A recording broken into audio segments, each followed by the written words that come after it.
230. Согласен. Каждому. Согласен.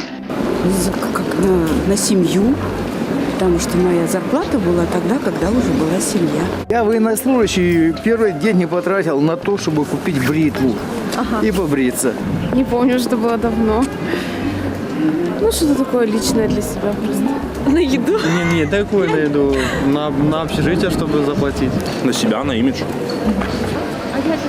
Трудно вспомнить. Лично, я не знаю, отдам родителям, чтобы они гордились мной за то, что я заработал первые деньги. И вообще в семью надо нести первые деньги, которые заработал. Я потратил на благотворительность. Начнем с этого. На скуда? На кирпич маме дом строил. Я вот чего.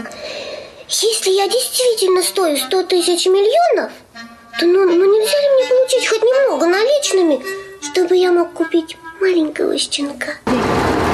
На мороженое и на сладости. Да, на сладкую жизнь. Поэтому мы любим сладкую жизнь, поэтому тратим на сладости. Все. На конфет. Да, наверное, что-то сладкое. Я не помню. Не помню, конечно. Маме купила кольцо.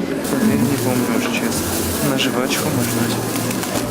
В Ленинград ездила, когда он назывался Ленинград. Достопримечательности все там проходили, да. По-моему, подарок маме. Да, я маму и тетю свою повела в кафе. Боже мой, это было так давно. Я даже не помню. Самые первые свои деньги я потратил на автомобиль марки Lexus. У меня была 9, а потом я заработал первые деньги и потратил его. Всем привет из снежной Москвы, у вас здесь очень здорово.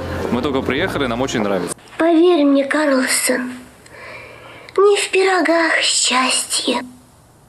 Ты что, с ума сошел? А в чем же еще? Собаку мне не подарят.